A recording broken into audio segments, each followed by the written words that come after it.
Good afternoon. Welcome again to another installment of Pages Promotions. This is our 2020 Summer Virtual Book Festival. We are focusing on indie authors all month. We're trying to introduce you to some new writers, some new works, maybe not new, but maybe new to you. And we're hoping that you're going to reach out and learn more about them. This is our platform. Due to COVID-19, we haven't been able to be out in the world as we normally would, gathering around tables in the bright sunshine, so we're doing it this way. Today we are focusing on indie author T.L. Shively. Hi, welcome, welcome. For purposes of me, because I have a lousy memory, we're going to call her Lynn today, and she'll talk about that when we discuss pen names. But just for me, so I don't forget, that's what we're going to do today, so don't let that throw anybody. So hi, Lynn, welcome to our crazy little room here. Let's jump right in and talk about your books. First of all, let's talk about The Secret Sanctuary. This is a YA fantasy novel, correct? Correct. Okay, can you give us a little synopsis of the book? All right. The Secret Sanctuary is the first in a series. It's about teenagers who discover a destiny of that they're the guardians, and that their destiny is to protect the magic and magical creatures of the world against shadow creatures, who work for the Shadow Master, who wants to basically take over the world and put it in darkness. So that story is basically them learning of their destiny, learning who they are, learning how to work their powers that they never knew they had. They're high school age. So there's 7 of them. And I mean, you got teenagers, so you got them, trying to figure it out, having hard times, and of course, you got the little bit of them not caring for authority, which is, that's every day. We would expect that from teenagers. Yeah. Okay, so this one, The Independence Mine Disasters. This is the prequel, correct? That is a prequel. It is. So this is a novella. It's a little bit shorter, but it's the prequel to The Secret Sanctuary. Can you tell us a little bit about this one?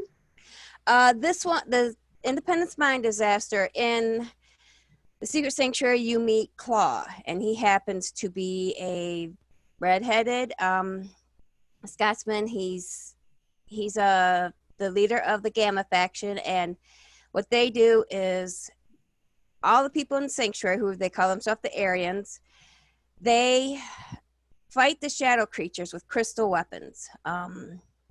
Crystal and metal weapons. The Gamma factions are the ones who create those weapons. They take care of the crystals that's mined by the gnomes.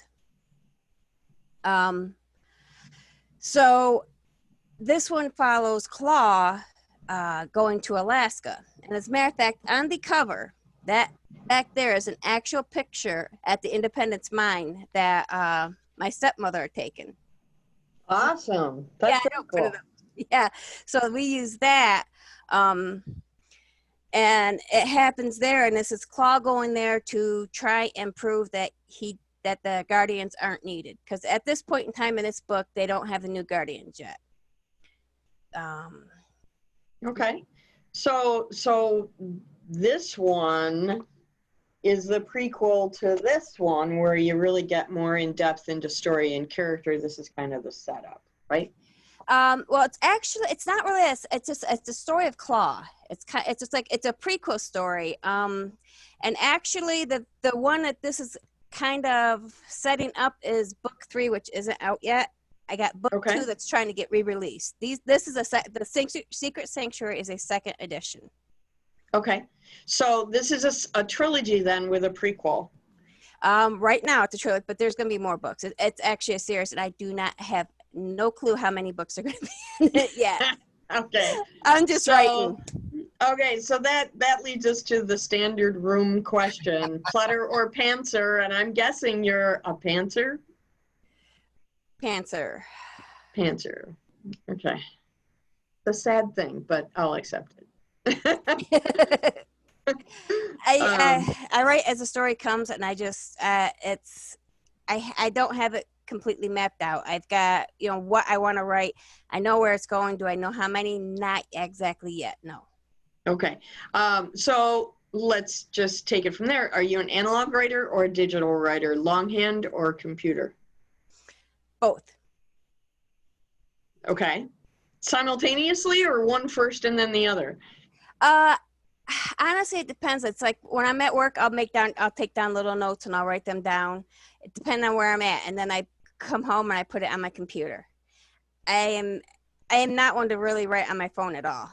I don't like on the phone. It's just too much. It's either on the computer, it's writing down. I have got a lot of notes and a lot of paper everywhere with notes everywhere. Okay. Yeah, I've always had problems writing on my phone because that keyboard is just too tiny for my fingers. I don't do that well. At this point, does anybody have any questions for Lynn before we move on? Anybody? No? Okay. One of the, I noticed two really interesting things. First of all, I got to say this, as with any good fantasy novel, there is a basic map in the book to help people kind of orient themselves to your world, following in the footsteps of Tolkien. But you also did two other really nifty things in here. You have a glossary and a phrase translation. So first thing I want to ask you, just because I'm super nerdy, this phrase translation, you have a different language that it looks like you created, or at least pieces of it. Can you tell me about that? That's actually Greek. I looked it up. There was a Greek translation, Oh, like so ancient Greek. This is actual Greek? Yes. Wow. Okay. That's very cool. I wouldn't have thought of doing that. That's pretty neat. Yes. Okay. Actually, it was. How did you come about deciding to use Greek? Well, I love Greek mythology. I have always loved Greek mythology. I really have. And so I guess because I do love it so much, I always, in school, you'd find me in a library, I could get lost in the Greek stories. So yeah. And I don't know when this one came to be about. I've got some Greek, there is some Greek to it. So are these direct Greek phrases, or are these things that you had in the book in English and you wanted to add kind of a flavor of Greek mythology, so you went and found the translations online? How did you go about doing that? I mean, do you speak Greek?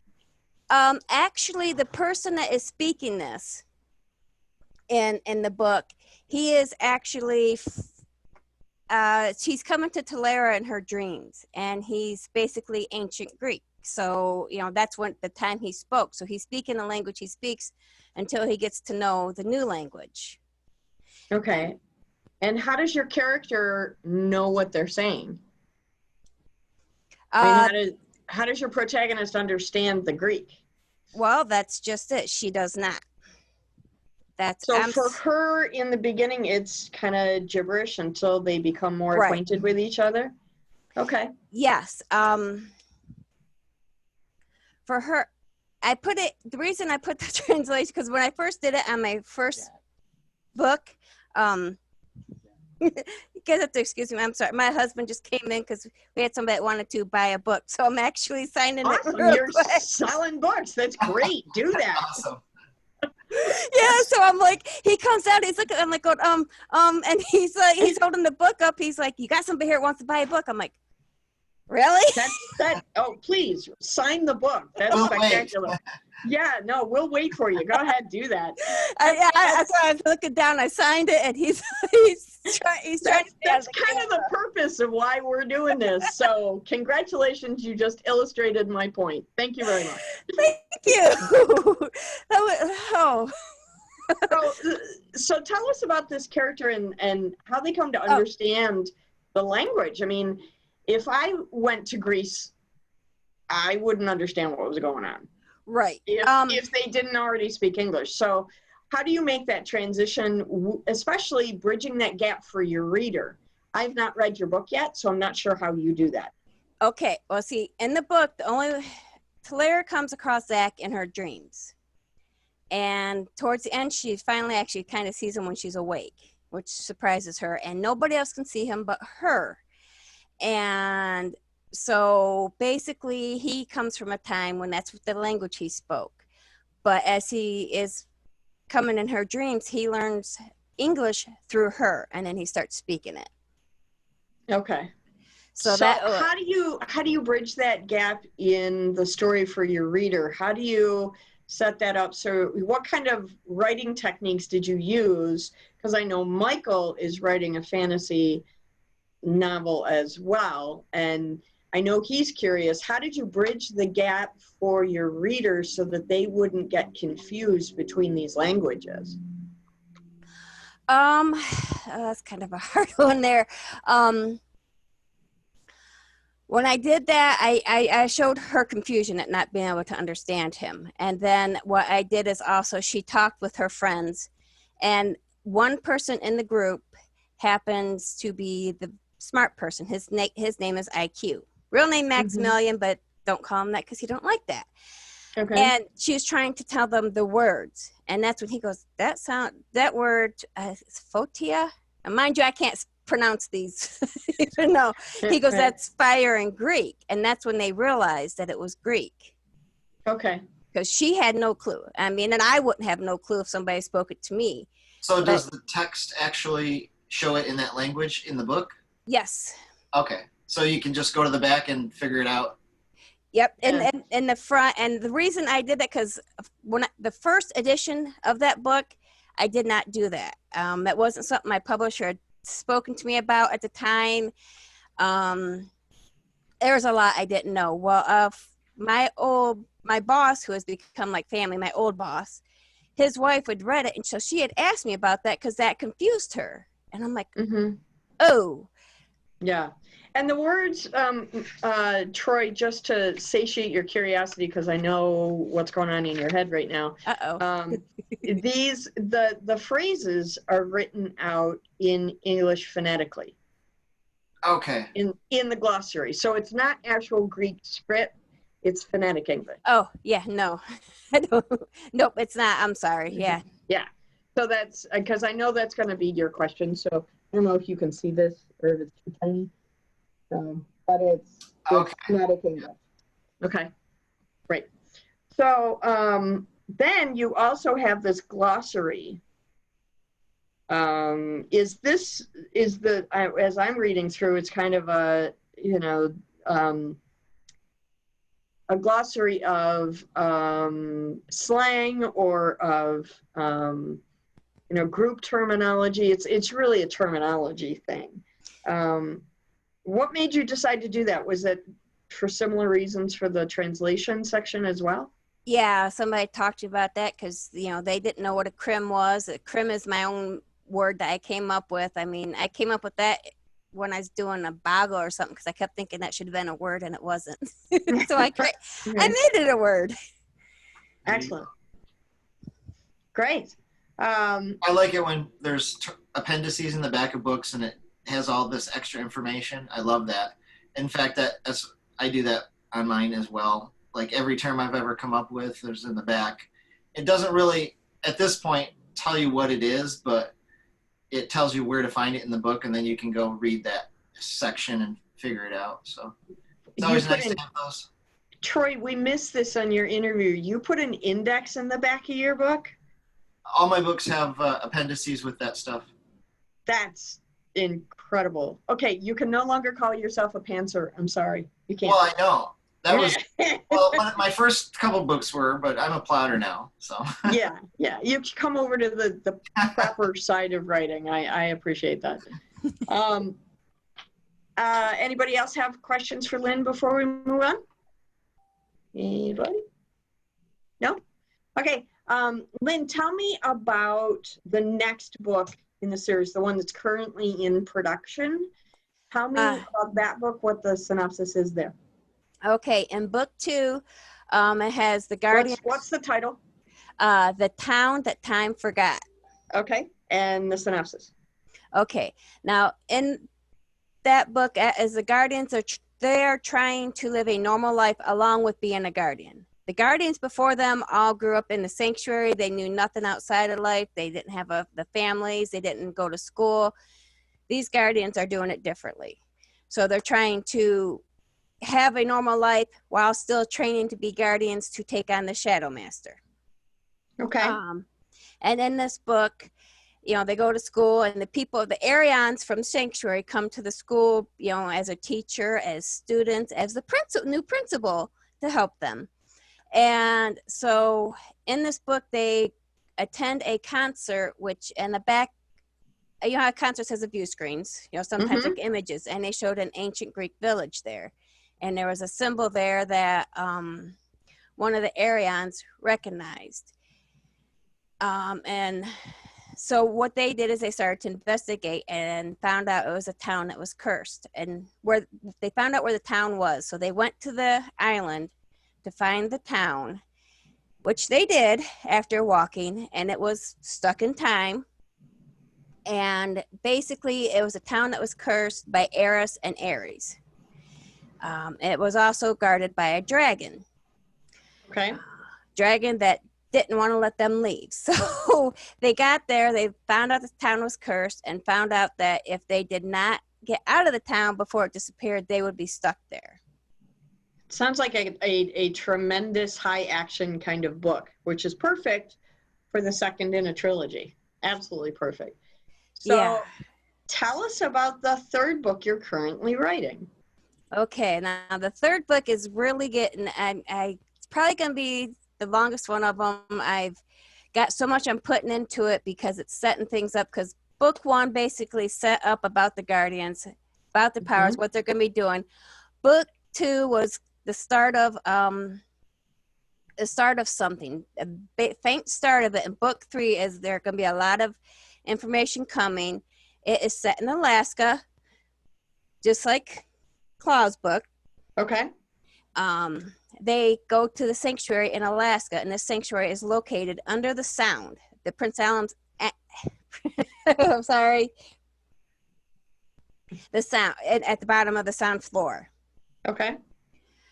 And I'm stuttering. I'm sorry. No, it's fine. Just breathe. You're among friends. It's okay. But there, they learned the difference between Alaska, because Alaska is completely different than United States. I know that. I have actually been there. My father and stepmother lives there. So, and it's great. Okay. So That's you have a lot of familiarity with writing that area because you've been there and you've experienced that culture. Yes, we actually spent 2 nights out on the Sound of my dad's boat. Okay. So great. So you've got lots of material to work with. Yeah, and then like what I do when I write this book is I also have my stepmom read it, because I want to stay true to what they feel in Alaska. I don't want to write something. My writing is fiction, yes, and most of it, it's fiction. But I don't want to write something about Alaska and it be wrong. So right, yeah, we were just talking about this last night, in that fiction is sometimes harder to write than nonfiction, because you have to get those details right so that when your reader gets to it, they'll buy into it. Yes. Yeah. So I have because she read that one and she told me some, she lets me know on some things. And was it Chikaku? I'd have to look up. There's a term there that the Alaskans use for, and they says it's either a person that, has never been to Alaska or are new to it or whatever, or, and this is a quote from an actual Alaskan person, or in short terms, stupid white male. Perfect. And I lost it when they said that. And that is actually, that term is in this book as well. So this is the first time you get to see it in that one. Okay. Claw don't like that term, by the way. Well, why would he? Okay. Any other comments or questions from anybody else? What's the title of the third book? All right, the third book is going to, because I've been arguing with that one, and actually I guess this is going to be the first time it's been told then. Wow. The Battle for the Sleeping Lady. Awesome. Very good. And about how many words into that book are you? Right now, because it's this is, and I'm also on the first draft, and there's a lot. I know it's going to be revision, but I want to get it done. I am at 45,000 right now. Okay, that's great. When do you think you might be going to press with the third book? My goal is going to be about September, October, and that's what my goal is. But I can't. I know for sure by end of the year it's going to be. Good. And this one is. I'm actually.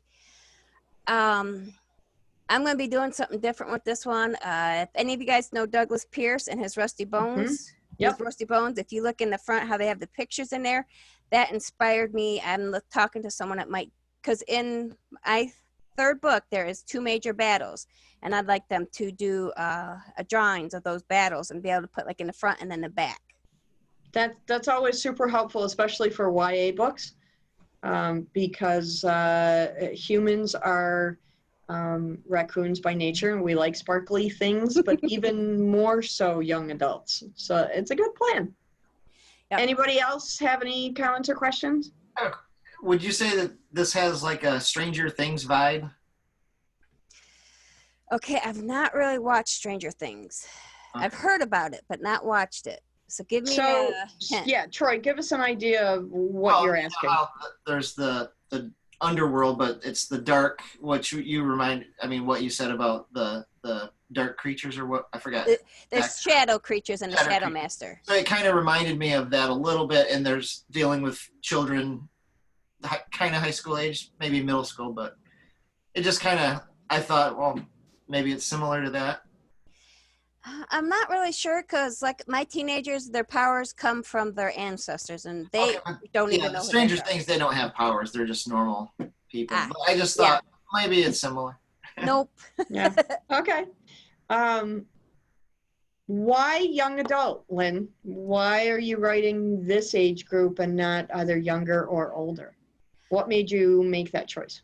Well, the characters in these books I created when I was like 10 years old. No joke. I lived in always the country. I mean, we had no neighbors. Mm-hmm. My best friends were my imagination, and these were characters I created and made so many different stories of when I was younger, and it stuck with me my whole life. I mean, I've always had stories in my head, and God, it was over 10 to 13 years ago, I just finally decided to put them down on paper. I was talking with a friend, and I said, why don't you write? And it was those 7, because I never forgot those 7. Okay. I never forgot them. And so I says, you know what? And I love Greek. And I mean, a lot of it, if you ever watched Hercules and Xena, mm-hmm. That's where, a lot of my inspiration comes with the Greek stuff. Perfect. Go Gabriel. Yeah. Gabriel. Oh, I love Gabriel. Is there a genre out there that you can imagine yourself never writing in? What's one genre that you don't think you'd touch with a 10-foot pole? Horror. Okay. Troy, are you rolling your eyes at me? No. I do space opera, so I'm not even close to horror. Yeah. He's also on the other end of that spectrum. So, you're writing fantasy. Have you thought about other genres that you might test your hand at? Are there other things that you might want to try to write outside of the fantasy realm? That's where I get hard on, because I am more about fantasy, and I love fantasy because that's just me. I've always loved fantasy, whether it be young adult, new adult. I mean, I've talked about me on like a new adult, like romance type, but I don't know if I could. Okay, that's fair. There are a lot of people out there that only write one genre, and people like Stephen King and Dean Koontz and Brenda Novak have made whole lifelong careers out of only writing one genre. So there's absolutely nothing wrong with that. Easier to write what I'm comfortable with, and that's because otherwise it's going to show forced in my writing. Absolutely, and we all agree with that, don't we, guys? We all agree with that one. So, who are the authors that you like to read? Oh, well, I mean, if you go in young adult, we got, of course, you got J.K. Rowling's Harry Potter series, Rick Riordan, the Percy Jackson series. Mm-hmm.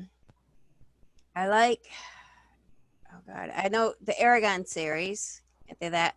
I like Anne Rice. I like J.R. Tolkien. Okay. Yeah, and what is Christine Feehan?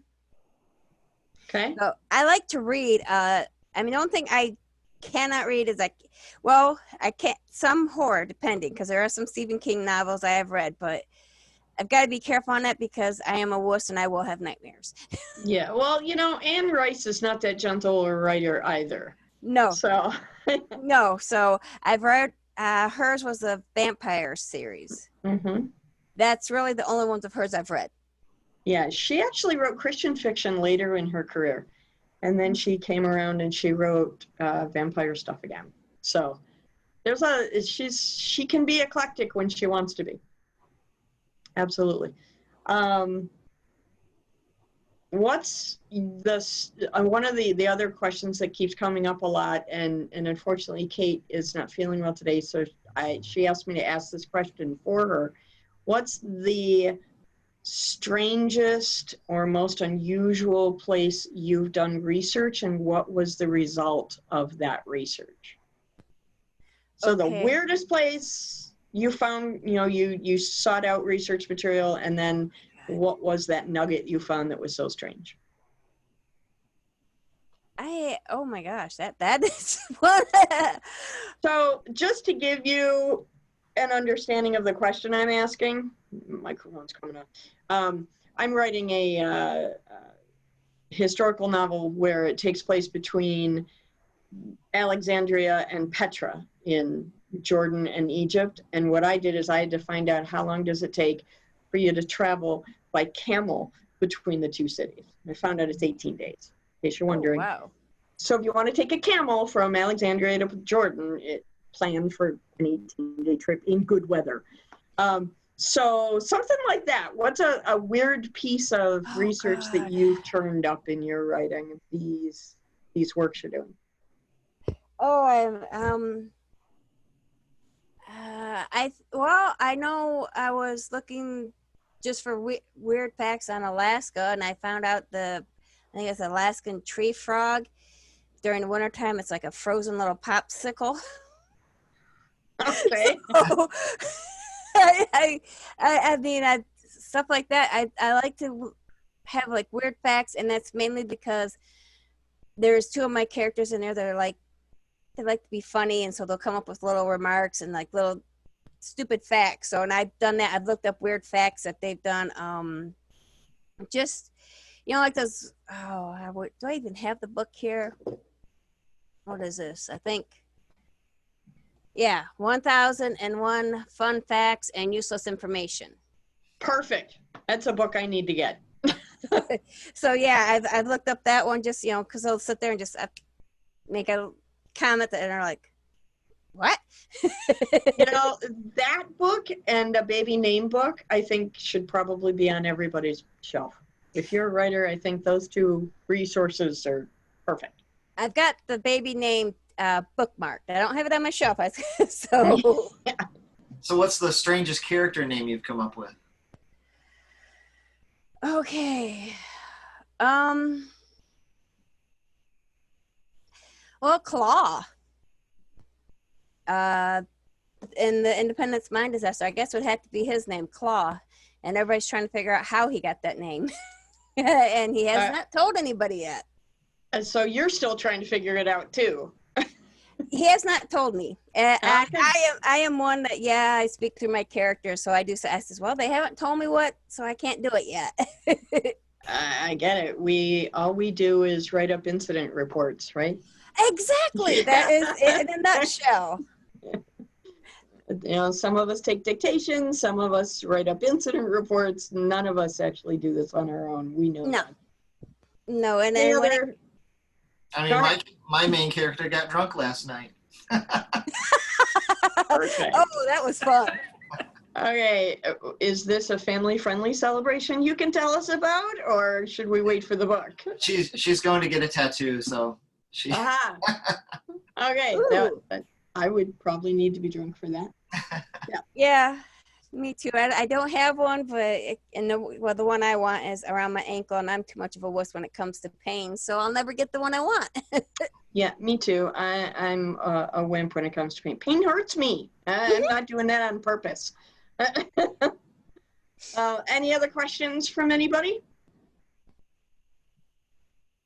What about your world building? I know that you use Alaska as a basis for part of your stories, and I'm assuming some influences come from Greece as well.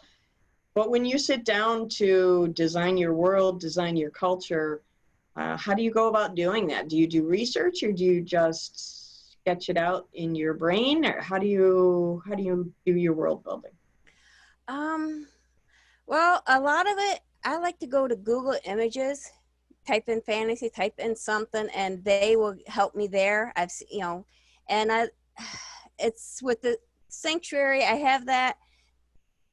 I do not give a place of where that's located at. It's hidden from the world. Nobody knows. It's my own little place, so I don't have to stay exactly politically correct on it, Sure. or how it's what it's called. But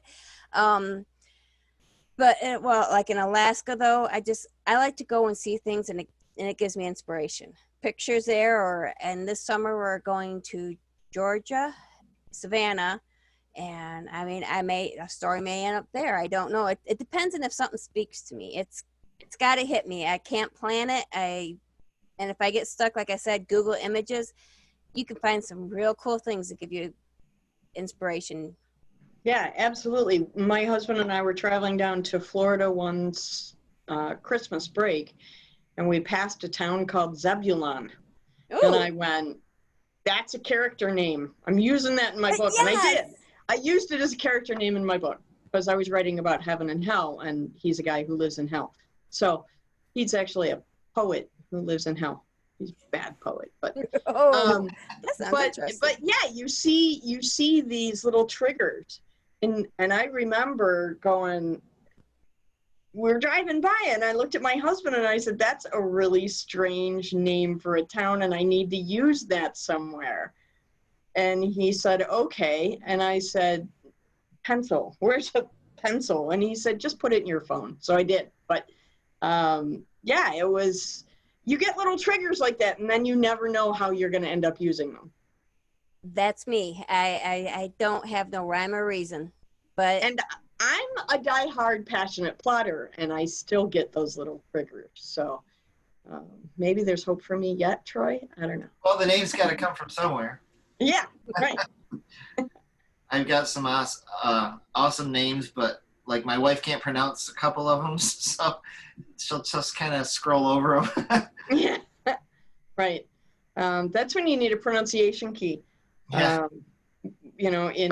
For especially fantasy and science fiction, because both character names and technology can be so different and so new that your reader's gonna not really know how to pronounce it. So that's why I said, Lynn, I thought it was a great idea that you put the phrases translations in there phonetically. I thought that was great, because now when I come across it, I'll know how to translate it in my head as I'm reading it. I'll know how to pronounce it a little bit anyway. Anything else before we kind of wrap this up? No? Okay. Lynn, both of your books, I'm gonna hold them both. Can we do? There we go. It's that I can't do the mirror thing very well. I don't do the which way. So you're offering a special for people who are interested in getting signed copies. Can you tell us a little bit about that? Yep. For this month with the and where I am for signed copies, I will do the shipping. I will charge, just the books. I'll pay for the shipping for them. Okay, and how much are each of the books? This is $10 and this is $6. Okay, and they get free shipping. Free shipping. And then how do they order? How do they contact you to get signed copies? They can send me an instant message. Through Facebook? Yes. That's the best way. Okay. Right now I'm trying to get where I can get a little bit better system, but right now not so much. Okay, so they can find you on Facebook and Yes. find your books that way. Are the books also available on Amazon? Yes. Okay, so people, I am not a big fan of Amazon, but I know there are people with Prime accounts, and I'm not going to shoot somebody in the foot for ordering my book. So No. Definitely Excellent. not. Okay, any other questions before we wrap up our party? Anything? Nope. Okay. Lynn, thank you so much for taking the time this afternoon to be with us. I really appreciate it. You and I will connect on Facebook next week. That would be awesome. And everybody else, thanks again for coming to another of my wacky little things here. I appreciate your support. Again, this is Pages Promotions. We're doing our summer virtual book festival. You can find us on Facebook. You can find us back here at pagespromotions.com. and learn all about the authors. All of the virtual gatherings that we've been hosting are on our YouTube channel, and you can go to the pagespromotions.com website and find a whole list with direct links to go to those YouTube videos. Thanks again, everybody, for coming. Have a nice evening. Bye. Thank you.